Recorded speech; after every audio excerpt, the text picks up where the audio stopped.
How LEGO was saved from bankruptcy by listening to 11-year-olds' introduction. In the early 2000s, LEGO, once the iconic toy brick brand, found itself teetering on the brink of bankruptcy. Expansion into clothing, video games, theme parks, and non-brick lines like Galador diluted its core identity. Amid deep financial losses and rising debts, the company did something extraordinary. It started listening to child users, fans, and even 11-year-old kids. That decision ushered in a dramatic transformation. From near collapse to global dominance, LEGO's revival is one of the most inspiring stories in corporate turnaround history. This is how LEGO went back to the brick, let customer insights guide product innovation, and rebuilt a legacy brick by brick. The fall of a giant, how LEGO lost its way. By the early 2000s, LEGO was in serious trouble. Once a dominant name in toy manufacturing, the company had strayed far from its roots. They tried to expand into too many directions: theme parks, video games, even apparel. Instead of strengthening their core product,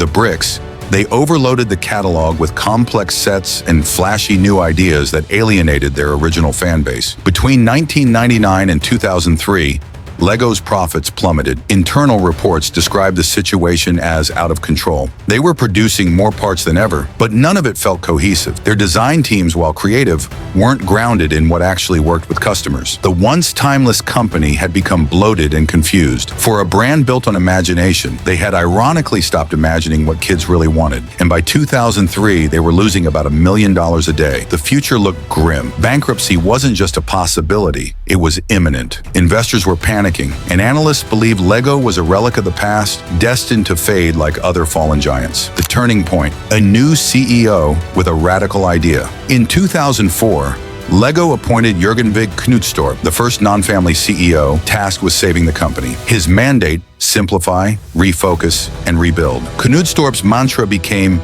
back to the brick. He halted peripheral ventures, sold off Legoland theme parks, and cut nearly 1,000 jobs to streamline operations. This radical shift aimed to re-stitch LEGO's identity around its core: imaginative building with bricks. Financial targets were set, specifically return on sales benchmarks, and a tight focus on cash flow rather than top-line growth. Listening to 11-year-olds. The birth of the LEGO Mindstorms community. One of the first initiatives under Knudstorp's new vision was rethinking LEGO Mindstorms, the programmable robotics kit. Instead of designing it entirely in-house, LEGO opened up development to kids. Yes, actual 10 and 11-year-olds were invited to test, break, critique, and redesign the product. Through forums, beta testing programs, and real-world workshops, the company gathered direct feedback from its most loyal users. Kids weren't treated as passive consumers. They became co-creators. And they didn't just suggest colors or packaging. They talked about functionality, complexity, coding interfaces, and even what kinds of challenges excited them. Their input reshaped not only the Mindstorms kits, but how LEGO designed every future product. This engagement model flipped the traditional product development cycle on its head. It wasn't just about selling to kids, it was about building with them. LEGO realized that by inviting users in early, they could avoid costly mistakes and foster loyalty. It was a masterstroke in both innovation and brand trust, refocusing on core products and reducing complexity. Armed with insights, LEGO dramatically reduced the number of unique parts, cutting them by more than half, to simplify design, production,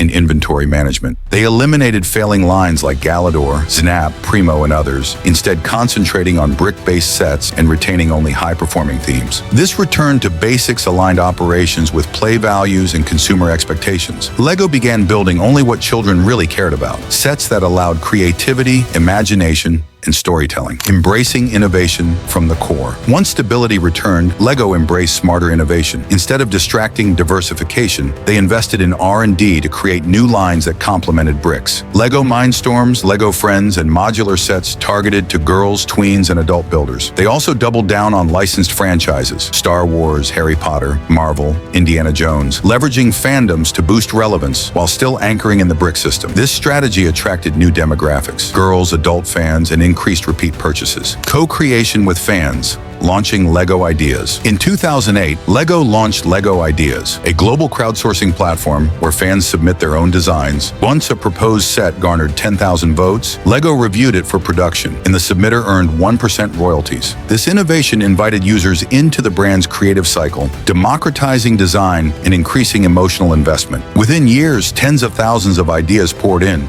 resulting in fan-designed hits like Women of NASA and Architecture series. LEGO moved from building for customers to building with customers, a shift that resonated deeply with adult fans, AFOLs, and children alike. Tightening operations and optimizing supply chain. Operational discipline played a key role. LEGO sold its theme parks business to free capital and refocus on core operations. They brought nearly all manufacturing back under tighter control, streamlined supply chains, and centralized distribution to reduce cost and improve efficiency. This not only improved margins, but also gave the agility to respond to fan-driven demand, seasonal fluctuations, and licensing timelines. Revitalized marketing, storytelling over ads. LEGO began integrating media with products, storylines, video games, and movies. Instead of solely relying on traditional toy ads, LEGO embraced branded storytelling. LEGO movies like the LEGO Movie, 2014, Batman, and others became cultural sensations, earning hundreds of millions and reinforcing brand values of imagination, humor,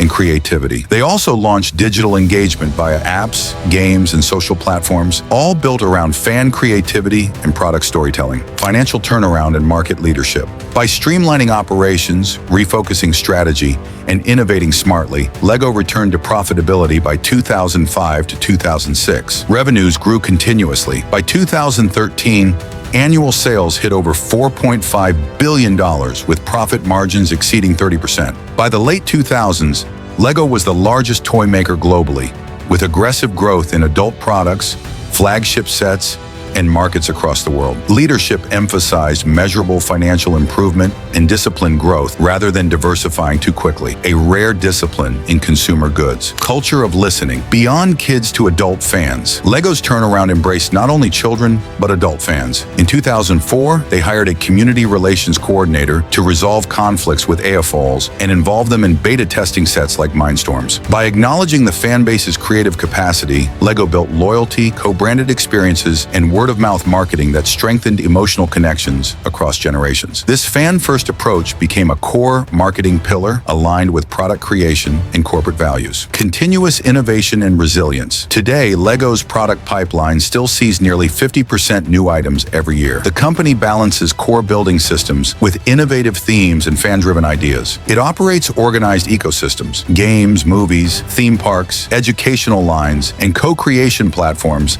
that feed each other in a self-reinforcing way. It also prioritizes building financial reserves in good times to weather crises, a disciplined approach to resilience and long-term planning. What LEGO teaches about listening. LEGO's resurrection wasn't instinctive. It resulted from pragmatic decisions, halting distractions, listening to audience feedback, even from 11-year-olds, refocusing on core strengths and co-creating innovation with users. They went from bankruptcy to industry leadership, and all by returning to imagination and to the people who actually use their bricks. That shift from building in isolation to inviting customers in made all the difference. The lesson? Listening matters. Real transformation comes when companies listen to real users, even children. So the next time you play with a LEGO set, know this: your feedback, your ideas, they matter. Just ask LEGO's leadership, toy designers, and yes, the 11-year-olds who helped rebuild a global empire. If this LEGO turnaround story inspired you, please like the video, share in the comments which brand success story you'd like us to cover next, and don't forget to subscribe for more deep dives into the untold strategies behind iconic global brands.